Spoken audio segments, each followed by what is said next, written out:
السلام علیکم. اعوذ باللہ من الشیطان الرجیم. بسم اللہ الرحمن الرحیم.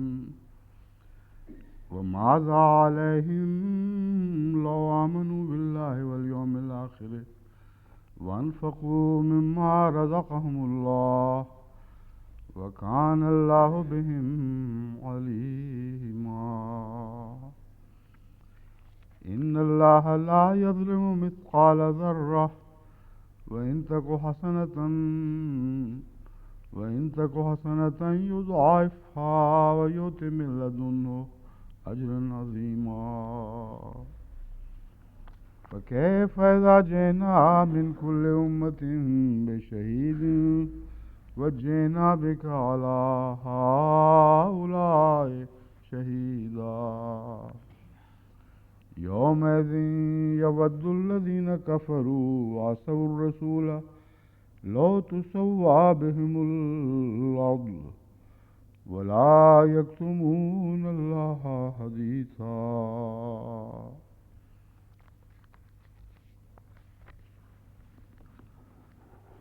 وماذا عليهم لو آمنوا بالله، اور کیا انہیں مصیبت پڑی ہے یا کیا مشکل پڑتی ہے، کیا روک ہے ان کے لیے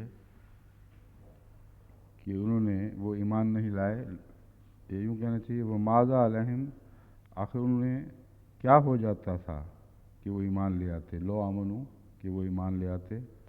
والیوم الآخر باللہ، والیوم الآخر اللہ اور یوم آخر پر.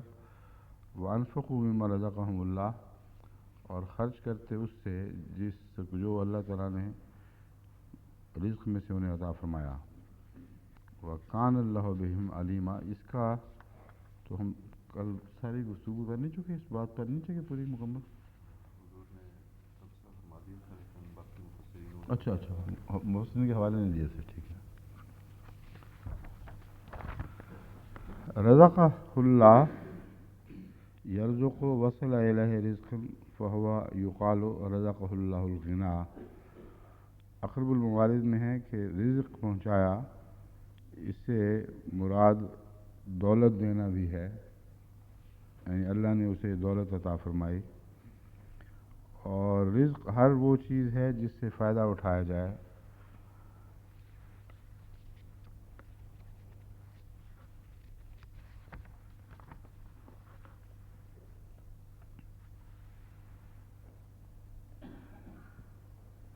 المفردات امام راغب میں ہے کہ رزق سے مراد وہ جاری عطیہ ہے جو خواہ دنیاوی ہو یا اخروی.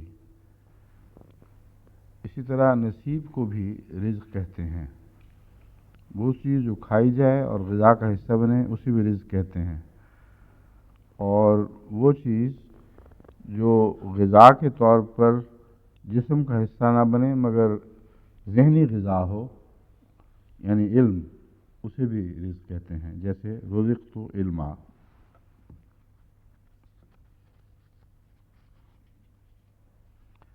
اور وانفقوا مما رزقناکم من قبل ان یاتی احدکم الموت، اس میں ہر قسم کی وہ عنایات جو اللہ تعالیٰ فرماتا ہے وہ مذکور ہیں کہ پیشتر اس کے کہ تمہیں موت آ جائے تم ہر اس چیز میں سے خرچ کرو جو ہم نے تمہیں عطا فرمائی ہے.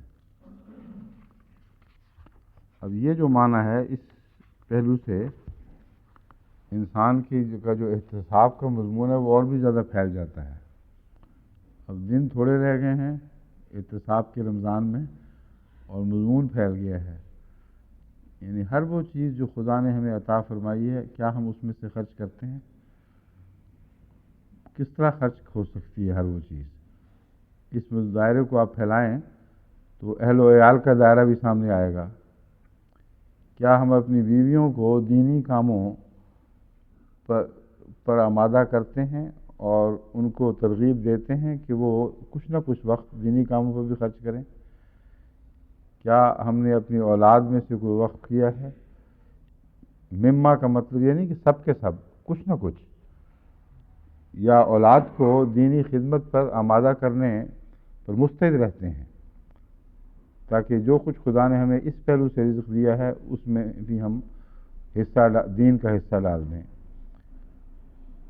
پھر اوقات کے تقسیم ہے ہماری، اس میں سے کس حد تک ہم دین کے لیے وقت بچا کے رکھتے ہیں، اور کیا مہینے میں ایک دفعہ یا ہفتے میں ایک دفعہ یا دن میں ایک دفعہ یا اس سے زیادہ ہم کوئی نہ کوئی وقت دین کی خدمت کے لیے نکالتے ہیں۔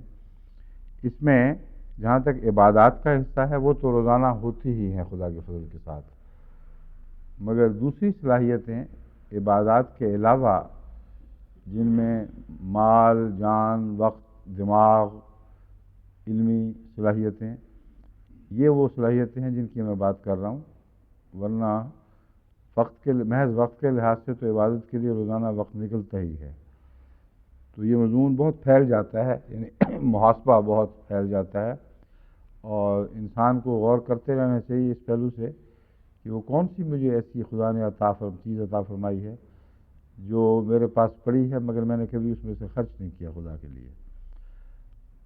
یہ مضمون اگر انسان بالارادہ اپنی ذات میں جاری کرے تو اس کے سامنے بہت ہی دلچسپ مواقع ایسے نئے ابھریں گے جو پہلے یوں ہی بے توجہی کے شکار تھے اور خیال نہیں جاتا تھا، لیکن اس طرح آپ کو موقع مل سکتا ہے ان چیزوں میں کچھ خرچ کرنے کا۔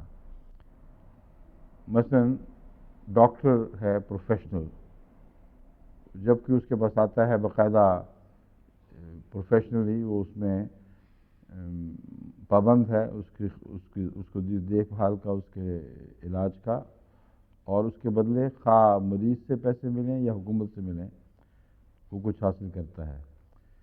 یہ انفاق میں نہیں آئے گا، یہ الگ مضمون ہے۔ انفاق میں وہ یہ حصہ آئے گا کہ ڈاکٹر ایک پیشہ ور اپنے پیشے میں سے کچھ محض خدا کی خاطر بغیر دنیاوی معاوضے کے بنی نوع انسان کی خدمت پر خرچ کرے۔ بس اس پہلو سے احمدی ڈاکٹر خدا کے فضل سے بہت نیک نمونہ رکھتے ہیں، اور دنیا کے ہر ملک میں جہاں تک بھی میرا علم ہے احمدی ڈاکٹروں کا، ان میں شاذ ہی کوئی ہو جو میرے علم میں نہیں، جو اپنے پروفیشن کو محض بنی نوع انسان کی خدمت کے لیے استعمال نہ کرتا ہو۔ تو پروفیشن کو بھی استعمال کرنا، ایک استاد ہے تو وہ اپنے تعلیمی صلاحیتوں کو مفت بعض ضرورت مندوں کے لیے خرچ کرے، یہ وہ ساری باتیں ہیں جو رزقناہم ینفقون کے اندر آتی ہیں، اور امام راضی نے اسی لیے ان کی طرف مختصر اشارہ کر دیا کہ اس وسیع دائرے میں رزق خرچ ہو تو پھر اس آیت کا مفہوم پورا ہوگا۔ بس اب اس پہ واپس جائیں۔ ماذا علیہم لو آمنوا باللہ والیوم الآخر وانفقوا مما رزقہم۔ اس آیت نے یہ مزید تعیین کر دی ہے کہ خود بظاہر اچھے خرچ بھی کرو تو وہ بیکار جائیں گے اگر اللہ کے حوالے سے نہ کیے جائیں، اور اللہ کے حوالے سے خرچ کرنے میں ایک فطرتی آسانی بھی پیدا ہو جاتی ہے، کیونکہ جس شخص نے کچھ دیا ہو اگر وہ واپس مانگے تو انسان زیادہ آسانی کے ساتھ وہ خرچ کرتا ہے بنسبت اس کے کہ کوئی ایسا مانگے جس نے نہ دیا ہو، یا کسی ایسی جگہ خرچ کی تلقین ہو جہاں ایک بے تعلق چیز ہو۔ اب کسی بچے کو آپ خود کوئی چیز تحفہ دیں، مٹھائی اور کیا مجھے تھوڑی سی دو، تو وہ کنجوس بچہ بھی ہو تو اکثر کچھ ضرور دے دے گا، کیونکہ اس کو یاد ہے کہ یہ ہاتھ ہے تازہ جس نے مجھے ابھی دیا ہے۔ اور اگر کوئی اور مانگے تو بعض ہو گیا تیسی چلو تم یوں ہی دوں، میری چیز ہے۔ تو مما رزقناہم کے حوالے سے اللہ تعالیٰ نے جو یہ فرمایا ہے، اللہ نے جو دیا ہے اس میں سے اللہ کے حوالے سے کرو، تو یہ دین کی خاطر خرچ کرنے کے مضمون کو آسان کر دیتا ہے، کہ عمل کو آسان کر دیتا ہے، اور براہ راست اللہ کے حوالے سے اس خیال سے کہ اس نے ہمیں عطا کیا ہے خرچ کرنا آسان بھی ہے، اور لطف کا موجب بھی بن جاتا ہے۔ لطف کا موجب بننے کے لیے اللہ سے محبت ضروری ہے، اور آسانی کے لحاظ سے ذمہ داری کا احساس ضروری ہے کہ جس نے مجھے دیا ہے بے حیائی ہوگی اگر میں اس کے کہنے پر خرچ نہ کروں. اور یوم آخرت کے لحاظ سے یہ مضمون خطرات سے بچانے والا ہے، کیونکہ یوم آخرت کے حوالے سے جب بھی آپ خرچ کرتے ہیں ذہن میں یہ امید ہوتی ہے کہ اس خرچ کے نتیجے میں اپنی اعمال کی پاداش سے بچایا جاؤں گا، اور یہ خرچ میرے اس طرح کام آئے گا کہ میرا حساب کتاب آسان ہو جائے گا. بس حساب کتاب کی آسانی کا جو پہلو ہے وہ اس آیت کریمہ میں خصوصیت سے درج ہے. سمجھے ہیں؟ یعنی وہ سارے معنی اپنی جگہ درست ہیں جو میں کر رہا ہوں، لیکن ان کا بنیادی طور پر دوسری آیات کی تفسیر سے تعلق ہے جہاں انفاق کا مضمون بیان ہوا ہے.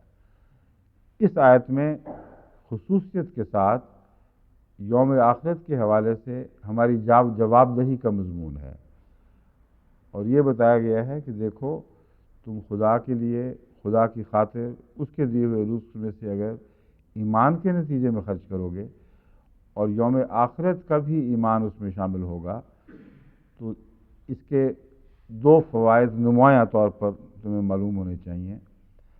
اول یہ کہ اگر تم آخرت کے حوالے سے خرچ کرتے ہو تو اپنے اعمال پر نگرانی بھی باشعور طور پر کرو گے، کیونکہ آخرت کے حوالے سے خرچ ہو نہیں سکتا اگر ڈر نہ ہو پکڑے جانے کا.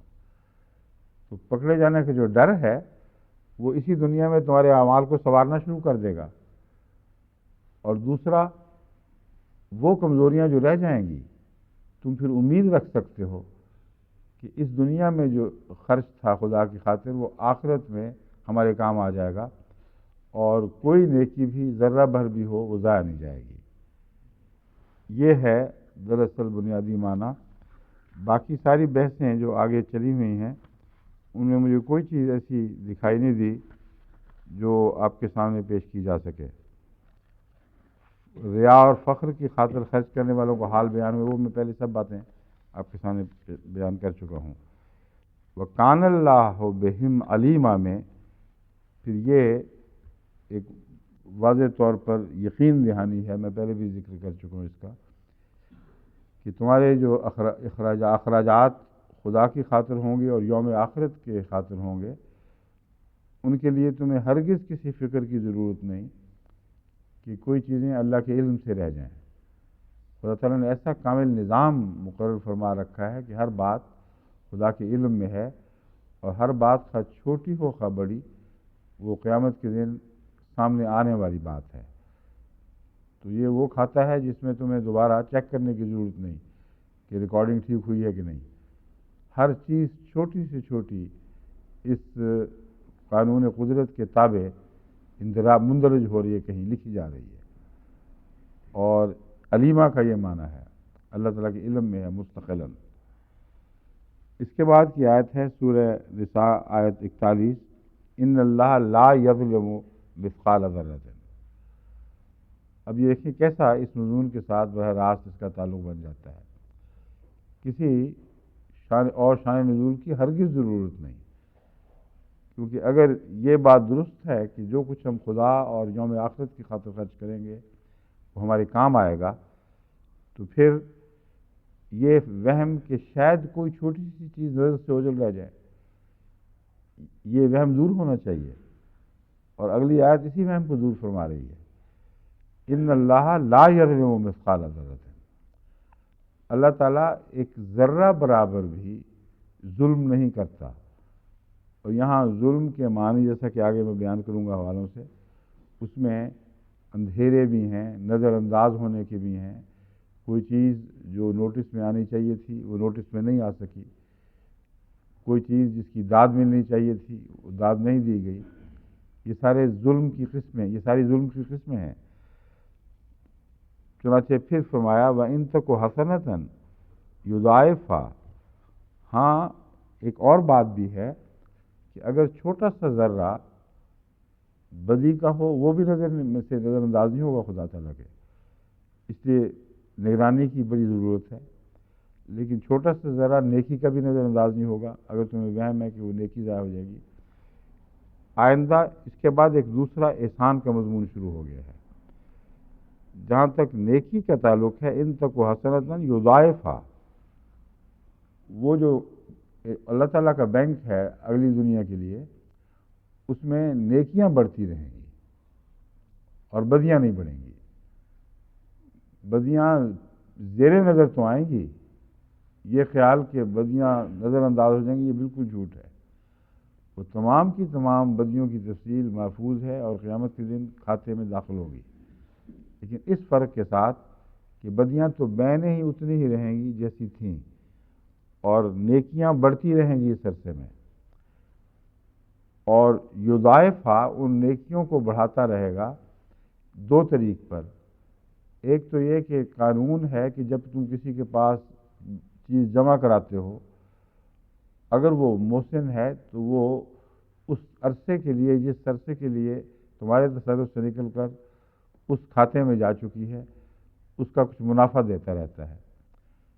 دنیا میں یہ اصول جو ہے وہ سود پر منتج ہوا ہے، اور اس کے تابع سود کا مضمون جاری ہوا، جو منفی پہلو زیادہ رکھتا تھا اس لیے حرام قرار دے دیا گیا، مگر اللہ نے اس کے بدلے اپنا بینک کا نظام جاری کر دیا تاکہ کسی کو یہ خطرہ نہ ہو، یہ وہم نہ ہو کہ خدا تعالیٰ نے سودی مواقع سے ہمیں محروم کر دیا، اب یہ پیسہ کہاں جائے، نقصان ہی کا سودا ہوا۔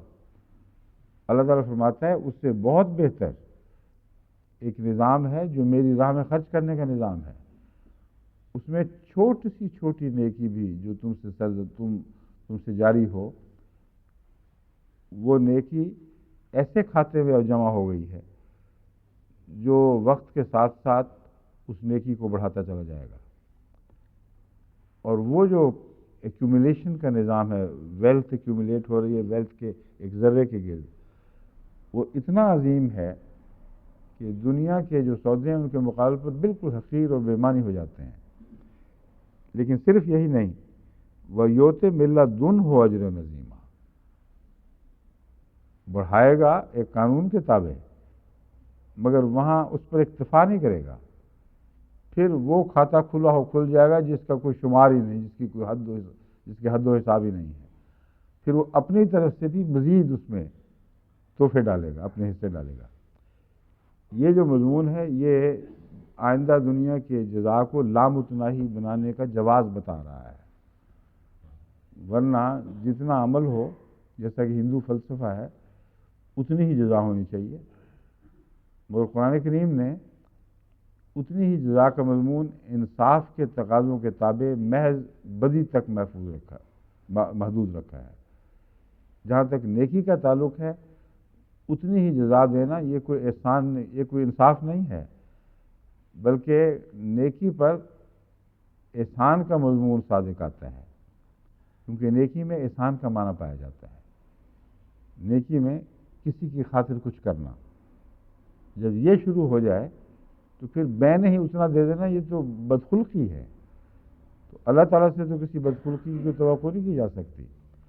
فرمایا نیکی کا مضمون یہ ہے کہ وہ بڑھے گی لازماً، اور پھر احسان کرنے والے کے حالات مختلف ہیں۔ ایک نیکی کرتا ہے غیر معمولی اخلاص کے ساتھ اور کامل توحید کے جذبے سے سرشار ہو کر، کلیتاً ہر ذہنی جو صلاحیت ہے اس کو خدا کے حضور ڈال دیتا ہے، اپنا کچھ بھی نہیں رہنے دیتا، جو کچھ بھی وہ ڈالتا ہے سب کچھ ہے مگر محدود ہے، کیونکہ انسان محدود ہے اور زمانے کے لحاظ سے بھی محدود ہے، اپنے اثر اور کمیت کے لحاظ سے بھی محدود ہے، تو پھر اس کو لامتناہی جزا کیسے مل سکے گی؟ یہ ہے اگلا حصہ، وَيُؤْتِ مِن لَدُنْهُ أَجْرًا عَظِيمًا، پھر اللہ اپنی طرف سے اسے بے شمار اجر عطا فرماتا ہے۔ اس کی اب جہاں تک لغت کی بحث ہے وہ میں آپ کے سامنے رکھتا ہوں۔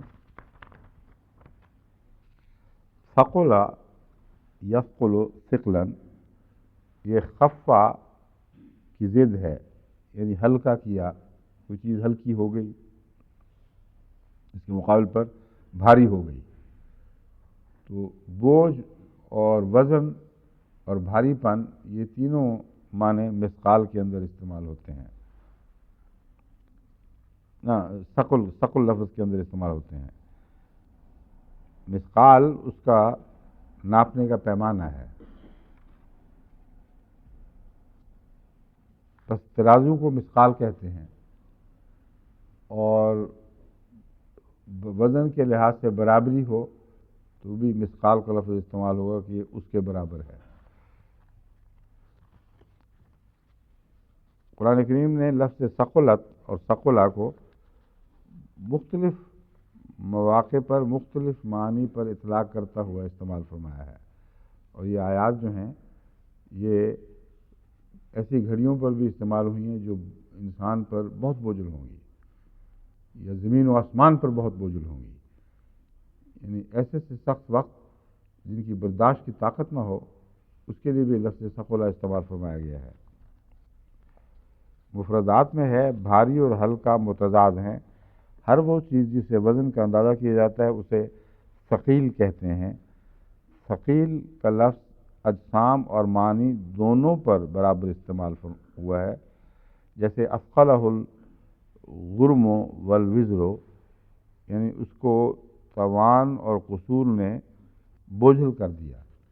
یعنی ایک شخص بہت بوجھوں تلے دبا ہوا ہو، جس میں چٹیاں بھی ہوں اور کئی قسم کی قرض، تو ان ایسے موقع پہ کہتے ہیں اثقلہ الغرم والوزر، کہ اسے مالی بوجھ اور چٹیوں نے بوجھ کے نیچے دبا دیا ہے.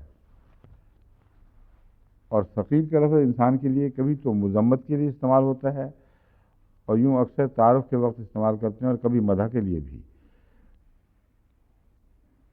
مثقال تولنے کا پیمانہ ترازو، جیسا کہ قرآن کریم فرماتا ہے وَإِنْ كَانَ مِثْقَالُ حَبَّةٍ مِّنْ خَرْدَلٍ آتَيْنَا بِهَا وَكَفَىٰ بِنَا حَاسِبِينَ، کہ اگر کوئی ایک خردل یعنی رائی کے دانے کے برابر بھی وزن رکھتا ہو، کوئی چیز وزن رکھتی ہو، ہم اسے بھی لے آئیں گے، اور ہم سے بہتر حساب کرنے والا کوئی نہیں ہے. ہم بہترین حساب کرنے والے ہیں. ذرہ کس کو کہتے ہیں؟ ذرہ چونٹی کو بھی، چھوٹی چونٹی کو بھی کہتے ہیں.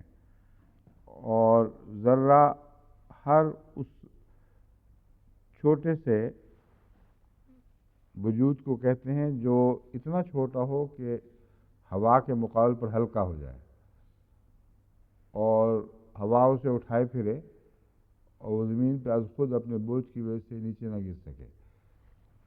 تو جو ثقل سے اوپر ہو وہ ذرہ ہے، جس پر ثقل اثر نہیں کر رہا. بس جتنے بھی روشنی کی شعاع میں آپ کو ذرے اڑتے ہوئے دکھائی دیتے ہیں، ان کو ذرہ اس لیے کہتے ہیں کہ ذرے کے معنی میں چھوٹا ہونا، اس حد تک چھوٹا ہونا کہ بوجھ سے عاری ہو جائے چیز اور وہ فضا میں اڑتی پھرے، اس کو ذرہ کہیں گے. اسی لیے ذرہ کا لفظ بکھیرنے کے لیے بھی استعمال ہوتا ہے. جب عربی میں کہیں گے ذرہ کا مادہ استعمال کریں گے تو کسی چیز کو فضاؤں میں بکھیرنے کے لیے بھی یہی مادہ استعمال ہوگا.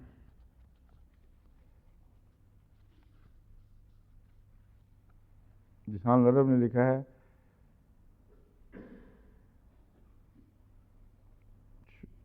ما یرا فی شعاع الشمس الداخل فی النافذۃ،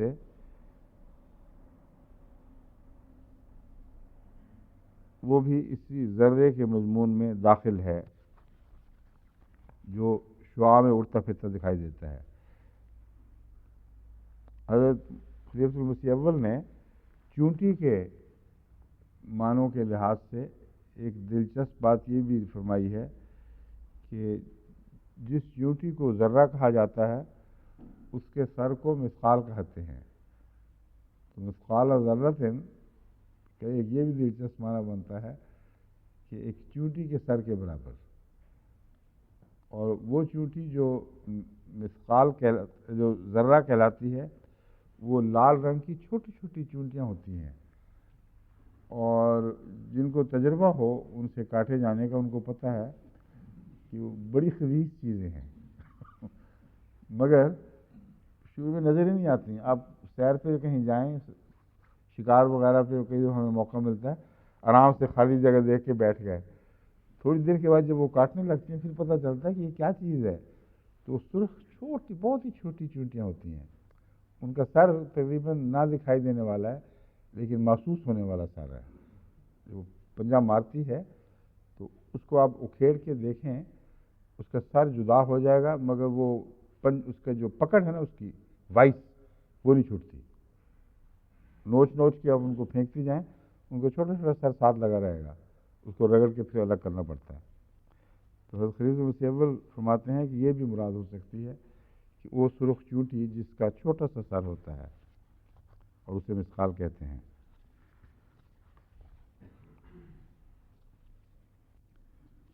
جنت اور جہنم کے تعلق میں مثقال ذرۃ کی بحث اٹھا دی گئی ہے. اب کہ جس طرح ہمارے عمران صاحب نے کل سوال اٹھایا تھا کہ جہنم دائمی ہے تو پھر ختم کیسے ہوگی؟ دوام اور ختم ہونا تو اکٹھے نہیں چل سکتے. اس کا میں نے جواب دے دیا تھا. اب جنت کے دائمی نہ ہونے، جہنم کے دائمی نہ ہونے کے ذکر میں کچھ حدیثیں بیان کی گئی ہیں. ابو سعید خدری رضی اللہ تعالیٰ عنہ سے روایت ہے اور یہ صحیح مسلم کتاب الایمان سے لی گئی ہے. اللہ تعالیٰ اہل جنت کو جنت میں اپنی رحمت سے داخل کرے گا اور اہل النار کو دوزخ میں داخل کرے گا. پھر فرمائے گا جس کے دل میں رائی کے ذرے کے برابر بھی ایمان ہے اسے باہر نکالو. انہیں اس حال میں نکالا جائے گا کہ وہ کوئلے کی طرح جلے ہوئے ہوں گے. انہیں نہر الحیات یا نہر الحیا، راوی کہتا ہے مجھے یاد نہیں، حیات فرمایا تھا یا حیا فرمایا تھا، نہر الحیا میں ڈالا جائے گا یا نہر الحیات میں. اس پر وہ اس دانے کی طرح جو پانی کے بہاؤ کی طرف اگتا ہے تیزی سے اگیں گے. کیا کبھی تم نے دیکھا نہیں کہ وہ دانہ کس طرح زرد لپٹا ہوا اگتا ہے؟ اس کے گرد ایک غلاف سا ہوتا ہے زرد رنگ کا، وہ اس سبزی سے عاری ہوتا ہے. اس وقت جو زرد کہنا ہے رسول حضور اکرم صلی اللہ علیہ وسلم کا، یہ بے مقصد نہیں ہے، کیونکہ جتنی بھی گروتھ یعنی نامیاتی بڑھوتی ہے وہ کلوروفل کی محتاج ہے اور روشنی سے کلوروفل اس کو انرجی میں تبدیل کرتا ہے.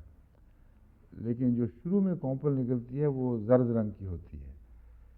اس کے اندر ہی کچھ مادہ ہے جو تحلیل ہوتا ہے اور پھر اس کے اندر وہ پہلے کلوروفل پیدا کرتا ہے پھر وہ لیتا ہے. تو بہت باریک نظر سے حضور صلی اللہ علیہ وسلم نے اس مثال کا مطالعہ فرمایا اور ہمارے سامنے اس کو کھولا کہ جس طرح دنیا میں بعض دفعہ ابتدا میں بالکل زرد کونپل سی نکلتی ہے اور پھر اس کے اندر سے ہی وہ چیز پیدا ہو جاتی ہے جو اس کے اندر بڑھوتی کا عمل جاری کر دیتی ہے. اسی طرح وہ چونکہ کوئلے کی طرح جلے ہوئے ہوں گے، جب ان کو زندگی عطا ہوگی تو پہلے وہ ہلکا سا زرد سا وہ خول سا یا زرد پتہ سا ہوگا جس کے اندر وہ لپٹے ہوئے ہوں گے. پھر وہ خدا تعالیٰ کے فضل کے ساتھ وہ کھلنا شروع ہوگا، اس کے اندر سے پھر وہ نامیاتی مادہ سر نکالے گا جو روحانی پرورش کے لیے ضروری ہے. اب کچھ حدیثیں بیان ہوئی ہیں جن کے متعلق وہ غور طلب بات ہے کہ اگر اس کی تشریح نہ کی جائے واضح طور پر تو الجھن والی باتیں ہیں بعض. مثلا عبد المطلب کے متعلق نہ ابو طالب کے متعلق ابن عباس سے روایت ہے اور یہ روایت سند کے لحاظ سے بڑی قوی ہے، یعنی صحیح بخاری میں ہے، سوائے اس کے کہ ہمارے راویوں کی چھان بین کرنے والے کوئی راوی نکالنے بیچ میں سے، ورنہ بظاہر تو بڑی پختہ سند ہے لیکن مضمون ایسا ہے جس پہ تعجب ضرور ہوتا ہے. کہتے ہیں ابن عباس کہ میں نے ابو طالب کے متعلق پوچھا کہ یا رسول اللہ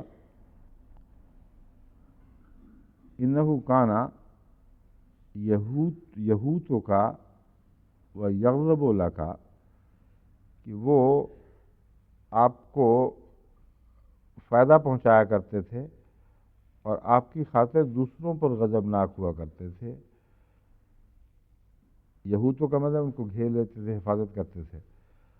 اور یا ترجمہ لکھا ہوا آپ کی خاطر دوسروں سے ناراضگی مول لیتے رہے. مگر یغضب لکا کا یہ مطلب تو نہیں ہے. یغضب لکا کا مطلب ہے آپ کی خاطر دوسروں پر ناراض ہوتے رہے کہ نہ کرو ایسا. قالا نام، آپ نے فرمایا ہاں. جواب سوال یہ تھا حل نفعت ابا طالب، کیا اس بات نے ابو طالب کو کوئی نفع پہنچایا ہے؟ یہاں تک تو بات بالکل درست ہے کہ آن حضرت صلی اللہ علیہ وسلم کی خاطر جو انہوں نے غیر معمولی اپنے قبائل کے سرداروں کی دشمنیاں مول لی ہیں اور آخر وقت تک آپ کے حفاظت سے پیچھے نہیں ہٹے، اس کی کوئی جزا ہونی چاہیے. اور اگلی جو جزا بیان ہوئی ہے وہ مجھے یقین نہیں ہے کہ وہ رسول اللہ صلی اللہ علیہ وسلم نے فرمائی ہو، کیونکہ بہت اتنی بڑی بات کے بعد اتنی چھوٹی سی بات یہ ہو نہیں سکتا.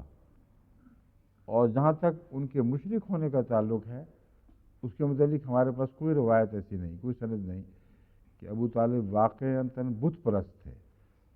اگر یہ ثابت ہو جاتا تو پھر اس بات کا امکان تھا، احتمال تھا کہ یہ روایت ان معنوں میں پوری آئے، صادق آئے. اب یہ نیکی کا ذکر ہے بڑا بھاری اور بڑی عظیم نیکی ہے. اس کے جواب میں کہ فائدہ ہوا تو کیا فائدہ ہوا؟ حضرت صلی اللہ علیہ وسلم فرماتے ہیں ان راوی کے بیان کے مطابق، ہاں وہ دوزخ میں ایسی جگہ ہیں یعنی فتویٰ دے دیا گیا ہے جہاں آگ ٹخنوں تک ہے. اگر وہ میری اس طرح مدد نہ کرتا جو تم بیان کر رہے ہو تو پھر وہ نچلے جہنم کے درجے میں ہوتا. اب ٹخنوں تک آگ ہونا بھی کوئی معمولی بلا تو نہیں ہے.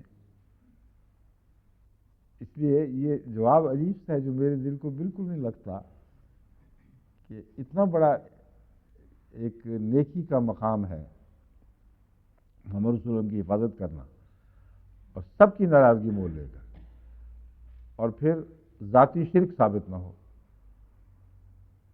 اس کے بعد یہ خدا چھوٹی سی جزا دے گا، مجھے نہیں یقین آتا.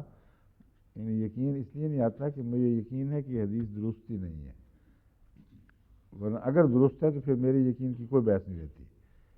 پھر حضرت صلی اللہ علیہ وسلم عارف باللہ ہیں، آپ بہتر جانتے ہیں کہ کیا بات ہے. ابو سعید خدری سے روایت ہے کہ حضرت صلی اللہ علیہ وسلم نے فرمایا ہر اس شخص کو آگ سے نکال لیا جائے گا جس کے دل میں ذرہ برابر بھی ایمان ہوگا. اب سوال یہ ہے کہ کیا ایسے لوگ بھی ہیں جن کے دل میں ذرہ برابر بھی ایمان نہ ہو؟ اگر ایسے لوگ ہوں تو پھر ان کو نہیں نکالا جائے گا. لیکن یہ ناممکن ہے کہ خدا تعالیٰ نے جس کائنات کو پیدا فرمایا، جس جو تخلیق کیا اس میں کوئی ایسا وجود بھی ہو جو ایمان کے اثر سے کلیتاً خالی ہو. اس لیے کہ اللہ تعالیٰ فرماتا ہے کہ ہم نے تو انسان کی پیدائش سے پہلے ہی اس کی پشت میں اس سے گواہی لے لی تھی. الستو بربکم قالوا بلا، اے انسان کیا میں تیرا رب نہیں ہوں؟ اس نے کہا بلا، کیوں نہیں. تو یہ جو بلا کی آواز اٹھ چکی ہے وہ تو مٹ ہی نہیں سکتی. اور وہ مضمون یہی بیان ہوا ہے کہ اس کے باوجود جب تم خدا کا انکار کرو گے اس دنیا میں تو کوئی جسٹیفیکیشن نہیں، تمہارے وجود کے اندر یہ لکھی ہوئی ذات میں مرتسم گواہی موجود ہے. اور اس مضمون پر میں پہلے فلسفیوں کے حوالے سے بھی روشنی ڈال چکا ہوں. چوٹی کے فلسفی اس دور کے جو دہریہ ہیں وہ یہاں پہنچ کر بالکل لاجواب ہو جاتے ہیں. کہتے ہیں جہاں تک کل عالم کے انسان کی گواہی ہے اس کا یہ اشتراک کہ ہر جگہ خدا کا تصور موجود، یہ بالکل ناقابل فہم ہے. ان کے حالات الگ الگ، مختلف حالات میں وہ انہوں نے پرورش پائی، سوسائٹی نے مختلف رخ اختیار کیے، کوئی وجہ ہی نہیں بنتی کہ خدا کا وہ کامل تصور ہو جو تمام بڑے مذاہب میں پایا جاتا ہے، اور وہ اس تصور سے ایک بھی سوسائٹی خالی نہیں۔ چنانچہ وہ کہتے ہیں کہ یہاں آ کر ہمارے عقلیں دنگ ہو جاتی ہیں، ہم پھر کوئی دلیل نہیں پاتے جس کے سہارے خدا کا انکار کر سکیں۔ بس یہ وہ معاملہ ہے ذرہ من الایمان۔ یہ ہو ہی نہیں سکتا کہ کسی انسان میں ایمان کا کوئی ذرہ، کوئی شائبہ بھی نہ ہو۔ اور قرآن کریم دوسری جگہ فرماتا ہے کہ بسا اوقات انسان سوال اٹھاتا ہے اپنے دل سے، اس کو کسی نہ کسی حالت میں اچانک یہ خیال آتا ہے کہ کوئی ہے، ضرور ہے، اور یہ جو حالتیں ہیں یہ دل پر ایک زلزلہ طاری کر دیتی ہیں۔ بعض دفعہ وہ کہتے ہیں کاش ہم مومن ہوتے، کاش ہم ایمان لے آتے۔ بعض دفعہ جب وہ انتہائی مصیبت کا وقت آتا ہے اس وقت یہ دل کے ذرہ جاگ اٹھتا ہے، اور جب سمندروں میں طوفان آتے ہیں اس وقت دل سے ایک ہی خدا کی آواز اٹھتی ہے۔ بس اگر کلیتاً خالی ہو تو اس کے اٹھنے کا سوال ہی نہیں پیدا ہوتا۔ تو یہ باتیں ہیں جو میں سمجھا رہا ہوں۔ اس حدیث کا یہ معنی نہیں ہے کہ شاید کوئی ایسا بھی ہو جس کے ذرہ بھر ایمان نہ ہو۔ اور دوسری حدیث اس مضمون پر وضاحت سے روشنی ڈالتی ہے جس میں یہ ذکر ہے کہ لازماً ایک وقت میں جہنم کلیتاً خالی ہو جائے گی۔ اگر کسی میں ذرہ بھر بھی ایمان نہیں تو یہ دونوں حدیثیں ٹکرا گئیں۔ پھر جو ایمان سے کلیتاً عاری لوگ ہیں ان کو جہنم سے نکالنے کا کوئی جواز ہی نہیں اس حدیث کی روشنی میں۔ یہاں صرف ان کی نجات کا ذکر ہے جن کے دل میں ذرہ بھر بھی ایمان نہ ہو۔ سمجھ گئے؟ اس پہلو سے یہ لازم ہے کہ ہر انسان کے دل میں خواہ کتنا ہی کٹر دہریہ کو نہ ہو، ایک بیج ایمان کا ضرور رہتا ہے جو کبھی کبھی اٹھتا ہے، اسے بے چین بھی کر دیتا ہے، خواہ وہ کھلم کھلا اس کا اقرار کرے یا نہ کرے۔ اب اس مضمون کو بعض لوگوں نے اپنی تفصیلی نوٹ میں ایسی باتوں میں الجھا دیا ہے کہ جس پہ انسان کی عقل دنگ رہ جاتی ہے۔ اس میں ایک علامہ ثناء اللہ صاحب پانی پتی کی تفسیر ہے، کلمہ شہادت کی انتہائی اہمیت۔ عبداللہ بن عمرو بن عاص سے روایت ہے کہ رسول اللہ صلی اللہ علیہ وسلم نے فرمایا قیامت کے دن اللہ تعالیٰ ایک شخص کو لوگوں کے سامنے اعلان لائے گا، اس کے سامنے اعمال ناموں کے 99 طومار کھولے جائیں گے، یعنی رجسٹر اعمال ناموں کے 99 کھولے جائیں گے۔ ہر دفتر اس کا حد نظر تک لمبا ہو جائے گا۔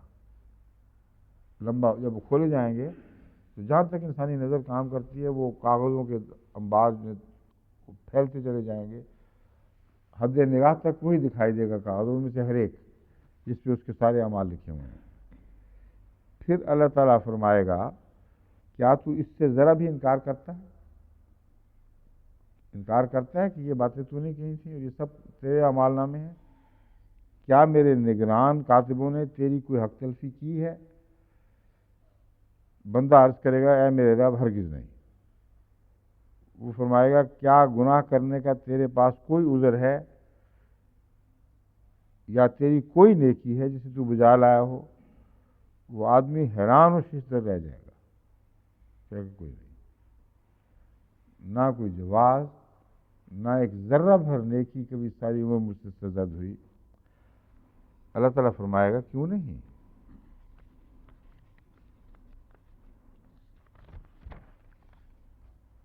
ہمارے ہاں تو تیری ایک نیکی درج ہے، اور اس نیکی کی وجہ سے آج تجھ پر کوئی ظلم نہیں کیا جائے گا۔ اس پر اللہ تعالیٰ ایک چھوٹا سا پرچہ نکالے گا، کاغذ کا ٹکڑا، اس پر لکھا ہوگا اشہد ان لا الہ الا اللہ واشہد ان محمد عبدہ ورسولہ، کہ میں گواہی دیتا ہوں کہ کوئی معبود نہیں سوائے اللہ کے، اور میں گواہی دیتا ہوں کہ محمد اللہ کے اس بندے اور اس کے رسول ہیں۔ اللہ تعالیٰ فرمائے گا کہ اپنی اس نیکی کا وزن پیش کرو، اول تو جس شخص نے یہ کہا ہو پورے صمیم قلب کے ساتھ کہ لا الہ الا اللہ محمد رسول اللہ، اس کے اعمال پر اس اقرار صالح کا اتنا بھی اثر نہ ہو کہ ہر گناہ وہ کرے اور ایک ذرہ بھی نیکی نہ کرے، یہ تضاد ہے جو ناممکن ہے، یہ تصور میں بھی نہیں آ سکتا۔ اگر ہزار راوی بھی گواہی دیں جو ثقہ کہلاتے ہوں تو محمد رسول اللہ صلی اللہ علیہ وسلم یہ نہیں بیان فرما سکتے۔ جو یہ فرماتے ہیں من قال لا الہ الا اللہ دخل الجنہ، اور اس کی تشریح یہ منظور فرماتے ہیں کہ اس یہ مراد نہیں کہ منہ سے کہہ دو اور عمل گندے رہیں۔ تو اس لیے یہ میں بتا رہا ہوں کہ ایسی حدیثوں میں جو راوی ہے نا تفسیر والے ایسی سی کہانیاں گڑھ لیتے ہیں کہ جس کے بعد نیکی کرنے کا کوئی بھی جواز باقی نہیں رہتا، اس کے بعد چھٹی ہے بھی جو مرضی پاکستان میں ہو جائے سب ٹھیک ہے۔ یہ خطرناک حدیثیں ہیں، یہ تفسیریں ہیں جنہوں نے ستیاناش کر دی ہے ملکوں کا۔ آگے کہتا ہے اللہ تعالیٰ، یہ لطیفہ بھی سنے آگے، یہ چھوٹا سا پرچہ وہ کہتا ہے ان لمبے لمبے دفتروں کے مقابلے میں کیا حیثیت رکھتا ہے، میں کیسے اس کا موازنہ کروں۔ اللہ تعالیٰ فرمائے گا آج تیری حق تلفی نہیں ہوگی، یہ اللہ تعالیٰ ظلم نہیں کرتا ذرا برابر، اس کی تشریح ہے یہ۔ اس کے بعد تمام رجسٹروں کو جو حد نظر تک پھیلے ہوئے تھے لپیٹ لپاٹ کے ایک پرڑے میں ڈالا جائے گا، اور اس پرچے کو دوسرے پرڑے میں ڈالا جائے گا، تب رجسٹروں والا پلڑا ہلکا ہو جائے گا اور پرچے والا پلڑا بھاری ہو جائے گا۔ حضور نے بیان کیا گیا، فرمایا اللہ کے نام کے بالمقابل کوئی چیز وزنی نہیں۔ تو وہ نام جس کو تم وزن ہی نہیں دیتے اپنے دل میں، جو ذرہ بھر بھی تمہارے اعمال میں جاری نہیں ہوتا، اس کو یہ اگر اہمیت ہے کہ صرف منہ سے کہہ دو، تو پھر عمل کی دنیا یا نیک اعمال کی دنیا تو بالکل بلا جواز ہے، سارا شریعت کا نظام ہی ٹکڑے ٹکڑے ہو کر بکھر جاتا ہے، کچھ بھی باقی نہیں رہتا۔ یہی مضمون، اس سے ملتا جلتا مضمون ایک اور حدیث میں بھی ہے، اور عجیب و غریب پھر کس سے لوگوں نے گھڑ لیے ہیں۔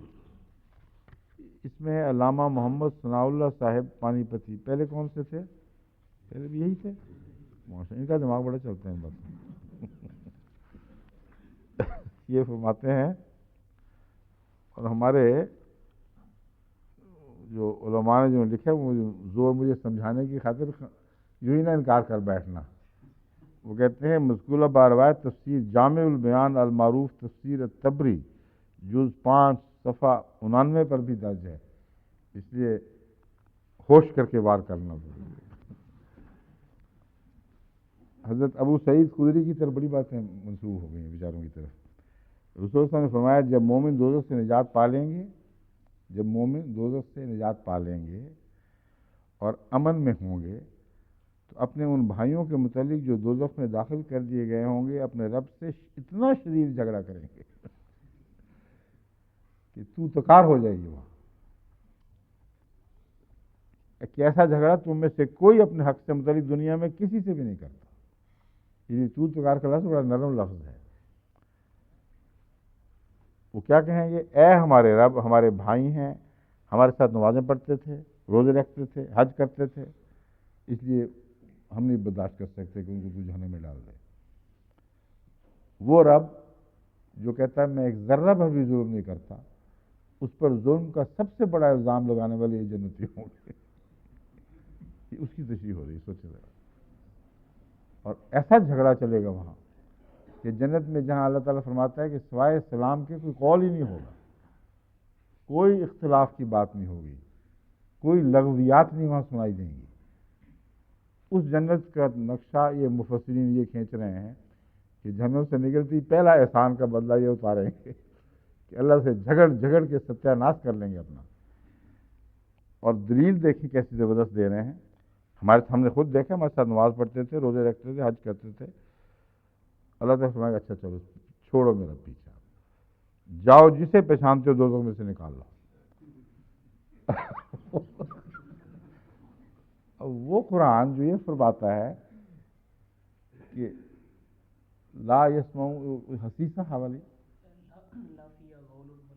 نہیں حسیسہ لا یسمعون حسیسہ، کہ مومن بندے اس کی سسراہٹ کی آواز بھی نہیں سنیں گے، اس کی سرگوشی کی آواز بھی نہیں سنیں گے، اتنے دور ہوں گے، اس سے دور رکھے جائیں گے۔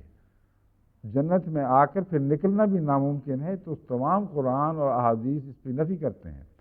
تو اللہ تعالیٰ کہ جاؤ تھوڑی دیر کے لیے جنت سے نکلو، خود جاؤ جہنم میں پچھان پچھان کے نکال کے لاؤ۔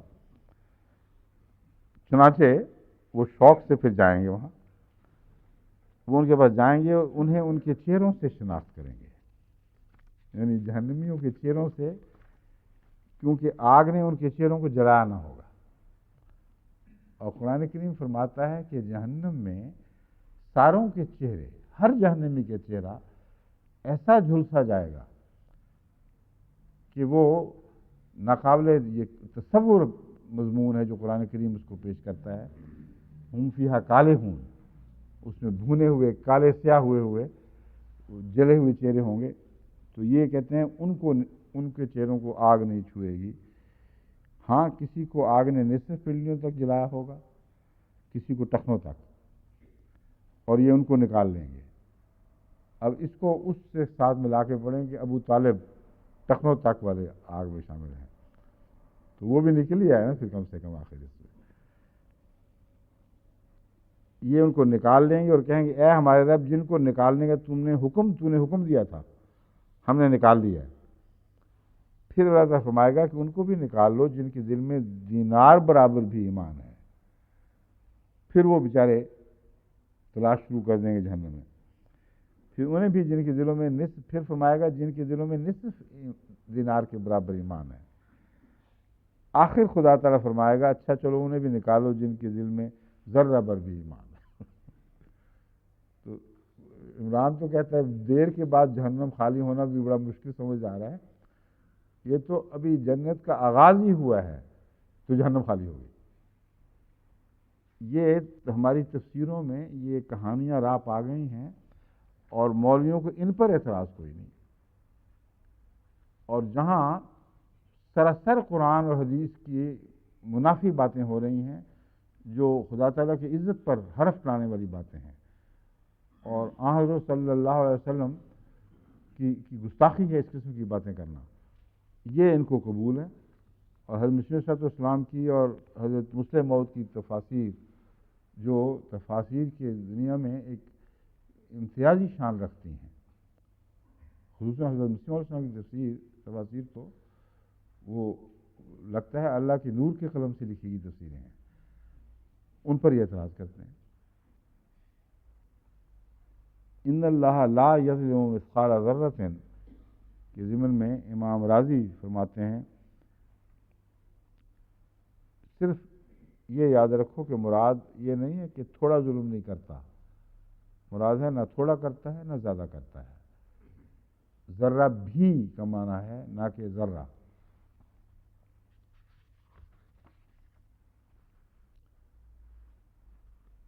اسی طرح حضرت امام راضی فرماتے ہیں اس آیت کا پہلی آیت وَمَاذَا عَلَيْهِمْ لَوْ آمَنُوا بِاللَّهِ وَالْيَوْمِ الْآخِرِ وَأَنفَقُوا مِمَّا رَزَقَهُمُ اللَّهُ سے تعلق یہ ہے کہ اللہ تعالیٰ فرماتا ہے کہ وہ ذرہ برابر ظلم نہیں کرتا، بلکہ نیکی سرزد ہونے پر وہ اسے مزید بڑھائے گا۔ یہ بات میں پہلے خود ہی بات کھول چکا ہوں۔ مثقال ذرۃ کے لفظ کے تابع علامہ ابو حیان اندلسی فرماتے ہیں اللہ تعالیٰ نے حقیر اشیاء کی مثال ذرہ برابر کے لفظ سے دی ہے، یہ ظلم کی کلیت نفی کے لیے عظیم مبالغہ یا ظلم سے کلیت دوری کا اظہار ہے۔ اس آیت سے پتہ چلتا ہے کہ ذرہ کا بھی کچھ وزن ہے، جبکہ یہ بھی کہا گیا ہے کہ ذرہ کا کوئی وزن نہیں ہوتا، کیونکہ ذرہ کی وہ تعریف کی گئی عربی لغت میں کہ بے وزن ہے، اس لیے اڑتا پھرتا ہے۔ تو یہ انہوں نے نوٹ کی ہے بات امام اندلسی نے، جو میں آپ کے سامنے رکھنا چاہتا ہوں کہ جہاں ان لوگوں نے پرانے علماء نے محنتیں کی ہیں، بعض بہت باریک معاملات تک پہنچے ہیں۔ تو کہتے ہیں لغت تو کہتی ہے اس کا وزن ہی کوئی نہیں ہوتا، اور قرآن کہتا ہے کہ وزن ہوتا ہے، تو یہ کیا مسئلہ ہے؟ سوال اٹھا دیا ہے۔ اس کا جواب یہ ہے کہ وزن ہوتا ہے مگر ہوا سے ہلکی ہوتی ہیں، اس لیے قرآن ہی سچا ہے، لغت جھوٹی ہے۔ لغت جو کہتی ہے کہ چونکہ اڑتے ہیں اس لیے وزن کوئی نہیں، ان کو یہ نہیں پتا کہ وزن تو ہے مگر ہوا کا وزن ان سے زیادہ ہے، اس لیے اس وزن کے مقابل پر آ کر وہ ہلکے ہو جاتے ہیں۔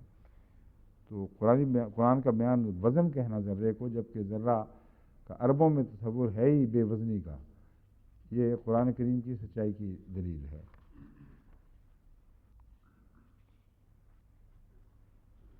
علامہ ابو عبداللہ القرطبی فرماتے ہیں اللہ تعالیٰ ان کے اعمال کے ثواب میں ذرہ برابر بھی کمی نہ کرے گا، بلکہ انہیں پوری پوری جزا دے گا۔ یہ تو وہی عام بات ہے جو ترجمہ ہے دوسرے لفظوں میں۔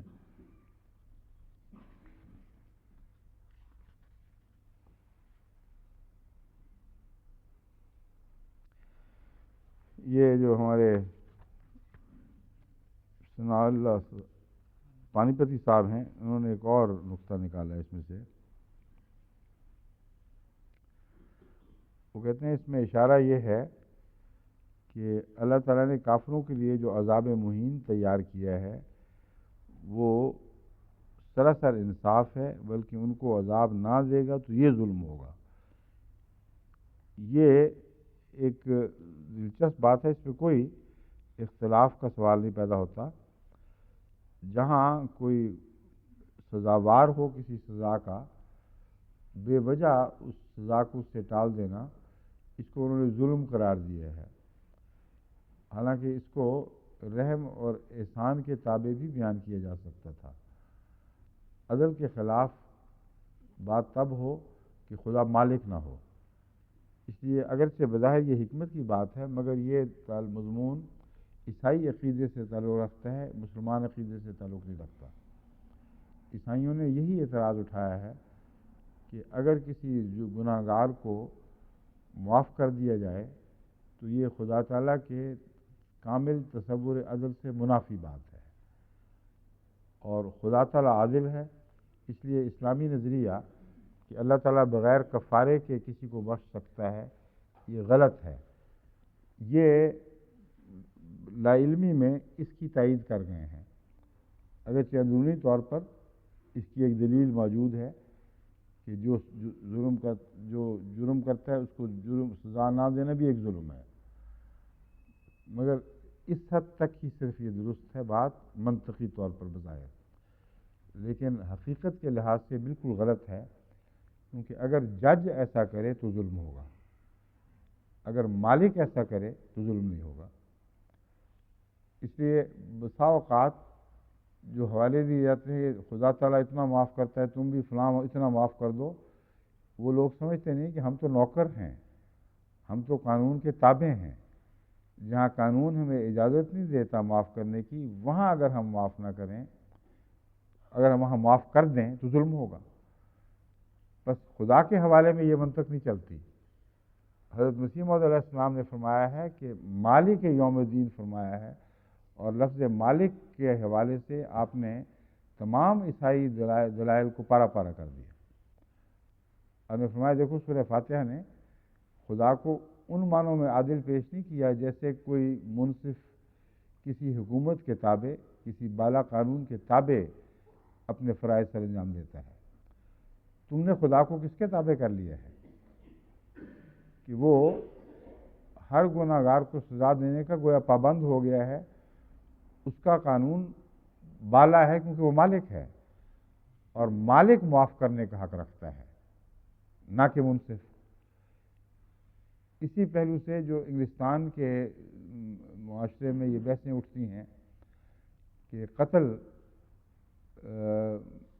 کی سزا، قتل کیپٹل پنشمنٹ، یہ مناسب ہے یا نہیں ہے، جب یہ سوال اٹھتا ہے تو پھر وہ کہتے ہیں ہم معاف کر دیتے ہیں ہر قاتل کو، اس کی سزا موت نہیں دیں گے بلکہ ہلکی دے دیں گے، یہ انسانی قدروں کی حفاظت یا ان کی لطافت کے یہ انسانی قدروں کی اعلیٰ اخلاقی قدروں کی حفاظت سے تعلق رکھنے والا مضمون ہے، اور انسانی تہذیب کو مزید لطیف بنانے کے لیے اور انسان کی لطافت کی ترقی کے لیے ضروری ہے کہ دن بدن ہم سزاؤں کے اطلاق کو کم کرتے چلے جائیں، اور جہاں بھی اس میں کوئی بہیمانہ صورت دکھائی دے اس کو نکال دیں ان سزاؤں میں سے۔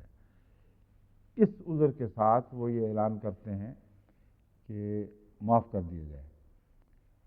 اب یہ دلچسپ بات ہے کہ ایک طرف خدا کا یہ تصور ہے کہ وہ معاف کر ہی نہیں سکتا کیونکہ وہ عادل ہے، دوسری طرف تم عیسائی کہلانے والے وہ عادل بن بیٹھے ہو کہ جہاں معافی کا حق نہیں ہے وہاں بھی معاف کر رہے ہو، کیونکہ جن کو دکھ پہنچا ہے وہ اور ہیں، جو معاف کرنے والے ہیں وہ اور ہیں۔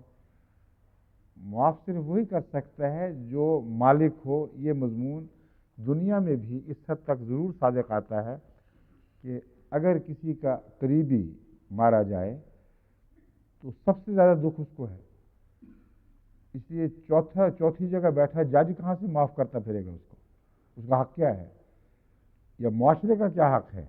اور ظلم کی پھر قسمیں الگ الگ ہیں۔ قتل کو ایک ہی نوع کا جرم قرار دینا حد سے زیادہ کم فہمی ہے، کیونکہ ایک قتل جس طرح کہ یہاں بھی مسلمہ ہے، ارادتاً بھی ہوتا ہے، بلا ارادہ ہوتا ہے، فرسٹ ڈگری ہوتا ہے، سیکنڈ ڈگری ہوتا ہے، یہاں تک تو قانون کی بات کھلی ہے، لیکن اگلی جو قسمیں ہیں وہ اس پر یہ نظر نہیں کرتے کہ قتل فرسٹ ڈگری ہو تو وہی بات ختم نہیں ہوتی۔ بعض قتل ایسے بہیمانہ انداز سے ہوتے ہیں اور ایسے معصوم لوگوں پر ہوتے ہیں کہ ان کے رشتہ دار ساری زندگی عذاب میں مبتلا رہتے ہیں، اور وہ برداشت نہیں کر سکتے کہ ایسا ظالم بغیر سخت سزا کے نکل جائے ہاتھ سے۔ اب ان کا یہ دکھ جو ہے اس کو معاف کرنے، اس دکھ کو نظر انداز کرتے ہوئے ایسے ظالم لوگوں کو معاف کرنے کا سوسائٹی کو کیا حق ہے؟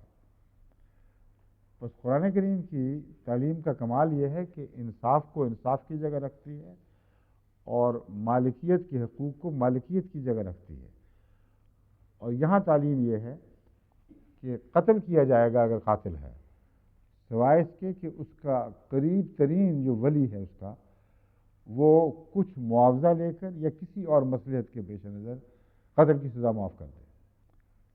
تو معافی کا حق اس کو ہے جو واقعتاً حق رکھتا ہے، جس کے جذبات زخمی ہوئے ہیں، کیونکہ مرنے والا تو چلا گیا، جو پیچھے رہ گئے ہیں وہ ہیں دراصل جن کو سزا مل رہی ہے، اور ان کو سزا میں مبتلا رکھ کر کسی کو معاف کرنے کا سوسائٹی کا کوئی حق نہیں۔ یہ ظلم ہے کہ رحم کے نام پر تم لوگوں کو ان کے جائز حقوق سے محروم کر دو اور ہمیشہ ان کے لیے ایک آگ میں جلتے رہنے کا سامان کرو۔ یہاں ہندوستان میں ایسے واقعات ہوئے ہیں جہاں ظالموں کو معافی دی گئی تو ان کی مائیں اور بہنوں نے واویلے مچا دیے۔ ان سے انٹرویو ہوئے، وہ کہتے ہیں ہماری تو زندگی ساری زندگی اب جہنم میں گزرے گی، عذاب میں مبتلا رہے گی، یہ خبیث دندناتا پھرے گا انگلستان کی گلیوں میں، جتنا اتنے ظالمان طریق پر ایک معصوم بچی پر زیادتی کی اور پھر اس کو قتل کیا، اور ہمارا عجیب معاشرہ ہے، عجیب قانون ہے کہ اس کو انہوں نے چھٹی دے دی ہے۔ تو یہ جو علامہ کی بحث ہے یہ بظاہر انصاف کے نام پر اٹھائی گئی ہے، کہا گیا ہے کہ یہ ظلم ہے اگر خدا تعالیٰ معاف کر دے، بالکل غلط ہے۔ اس میں اتر کر دیکھیں تو یہ عیسائی فلسفے کی تشریح ہو رہی ہے، نہ کہ اسلامی فلسفے کی۔ اسلام خدا تعالیٰ کو مالک کے طور پر پیش کرتا ہے، اور وہ قانون یہی ہے کہ چھوٹی سے چھوٹی بدی کو زیر نظر لائے گا، کالعدم نہیں ہونے دے گا۔ پھر قانون یہ ہے کہ یغفر لمن یشاء و یعذب من یشاء، پھر جسے چاہے گا بخش دے گا، جسے چاہے گا عذاب دے گا، پھر کوئی نہیں جو اس کا دامن تھام سکے کیونکہ وہ مالک ہے۔ لیکن اندرونی لطافتوں کے لحاظ سے بخشش کی بھی کوئی نہ کوئی وجہ معلوم ضرور ہوتی ہے، اور اس مضمون میں داخل ہوں تو پھر حضرت صلی اللہ علیہ وآلہ وسلم نے بخشش کے جتنے بھی مواقع تفصیل سے بیان فرمائے ہیں ان میں آپ کو ضرور وہ وجہ دکھائی دے گی۔ بس خدا کا بھی ایک باریک در باریک قانون ہے جو قانون انصاف اس کے احسان سے تعلق رکھتا ہے۔ بس دراصل اگر باریک نظر سے دیکھا جائے تو وہاں بھی عدل کے تقاضوں کو نظر انداز نہیں کیا گیا، مگر احسان کی دنیا میں عدل کے تقاضے مختلف رنگ اختیار کر جاتے ہیں۔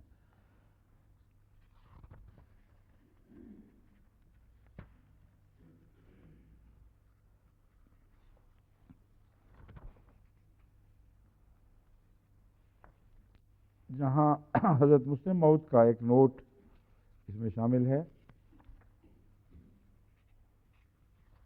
جہاں یہ سوال اٹھایا گیا ہے،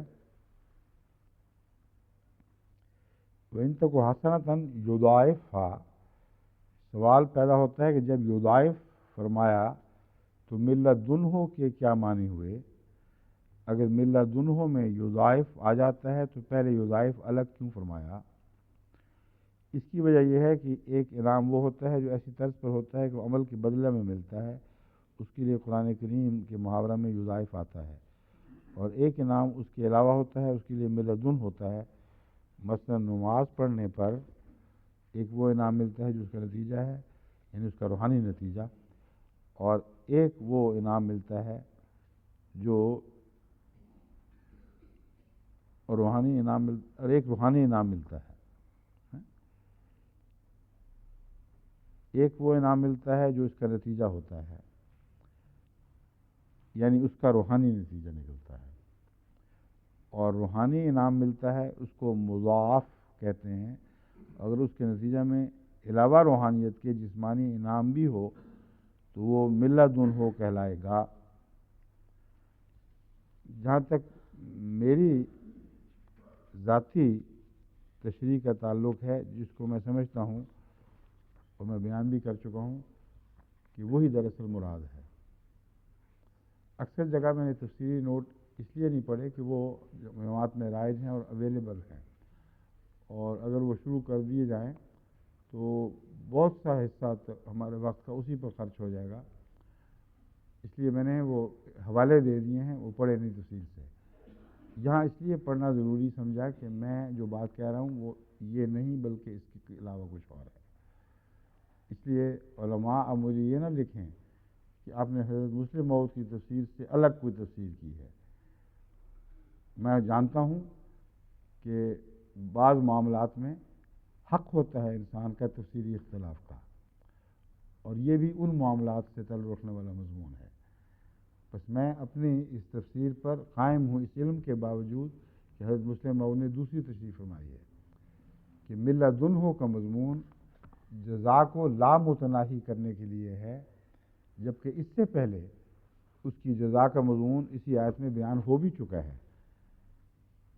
وَإِن تَكُ حَسَنَةً يُضَاعِفْهَا، یضاعفہ کا مضمون نیکیوں کے بڑھنے اور اس کی بڑھتی ہوئی جزا کے ساتھ تعلق رکھتا ہے۔ وَيُؤْتِ مِلَّدُنْهُ اجرا عظیما میں ان نیکیوں کے حدود سے باہر ایسے احسانات کا ذکر ہے جن کی کوئی انتہا نہیں ہے، اور وہ محض اللہ تعالیٰ کی لامحدود رحمانیت کے نتیجے میں وجود میں آتے ہیں، اور اسی کے نتیجے میں جنت کا لامتناہی اور ابدی ہونا ہے۔ بس میں اس کو پڑھ کر دوبارہ میں اس تفسیر پر اصرار کر رہا ہوں۔ اب تفسیر تبری میں ویسی بحثیں اٹھا لی گئی ہیں جو ہمارے احادیث اور تفاسیر کے آخری دور میں بہت ہی ہر دل عزیز باتیں تھیں، یعنی حسابی نقطہ نگاہ سے نیکیوں کو بڑھانا اور بنانا کہ اتنے لاکھ یا اتنے 10 لاکھ گنا یا اتنے لاکھ گنا، یہ حضرت اقدس محمد رسول اللہ کا طریق نہیں تھا۔ اور قرآن کریم بھی جب خدا کے فضل سے جزا کو باندھتا ہے تو پھر لامتناہی ذکر فرماتا ہے، جتنا چاہے جب چاہے جس طرح چاہے وہ عطا فرما دے۔ ان میں سے ایک ابو جعفر تبری نے یہ حدیث رکھی ہے، ابو عثمان نہدی کہتے ہیں۔ اب اس کی روایت کوئی اور ہے کہ نہیں، میرا خیال ہے ہمارے علماء کو بھی کہیں ملی نہیں، سوائے تفسیر تبری کے اس کا کوئی حوالہ نہیں ہے۔ علامہ نادی کہتے ہیں میں حضرت ابو ہریرہ سے ملا، ابو عثمان نادی کہتے ہیں۔ کس سے کہا انہوں نے؟ کچھ پتہ نہیں۔ کہتے ہیں میں حضرت ابو ہریرہ سے ملا، مجھے پتہ چلا اور پوچھا ان سے کہ مجھے پتہ چلا ہے کہ آپ کہتے ہیں نیکی کو 10 لاکھ گنا بڑھایا جاتا ہے، 10 لاکھ گنا بڑھایا جاتا ہے، یہ آپ کہتے ہیں۔ وہ کہنے لگے کس چیز نے تجھے اس کے بارے میں تعجب ڈالا ہے؟ خدا کی قسم میں نے تو رسول اللہ صلی اللہ علیہ وسلم کو یہ بھی فرماتے ہوئے سنا ہے کہ اللہ تعالیٰ نیکی کو 20 لاکھ گنا بڑھا دے گا۔ اب یہ باتیں رسول اللہ صلی اللہ علیہ وسلم کی طرف منسوب انہوں نے کر تو دی ہیں، پر اللہ معاف کرے ان کو، ہم نے تو حضرت صلی اللہ علیہ وسلم کی وہ احادیث جو پختہ اور صحیح اور قطعی ہیں ان میں اس قسم کے مضمون کبھی نہیں دیکھے. وہاں 10 گنا کا ذکر ملے گا جیسا کہ قرآن کریم میں ملتا ہے، پھر اور بڑھانے کا ذکر ہے، پھر اور بڑھانے کا ذکر ہے، یہاں تک کہ وہ مضمون لامتناہی ہو جاتا ہے. تو منیمم جو ہے وہ 10 گنا کا قانون ہے جو اس دنیا میں بھی جاری رہتا ہے، اور اس کے بعد پھر 100 گنا کا قانون بھی قرآن کریم میں ملتا ہے. پھر یضاعف لمن یشاء کا مضمون ہے بس، اور باقی حسابی نسبتیں ختم ہو جاتی ہیں. اس لیے یہ حدیثیں جو اس قسم کی بنا لی گئی ہیں میرے نزدیک کی نہ کوئی سند ہے نہ یہ قابل قبول ہیں.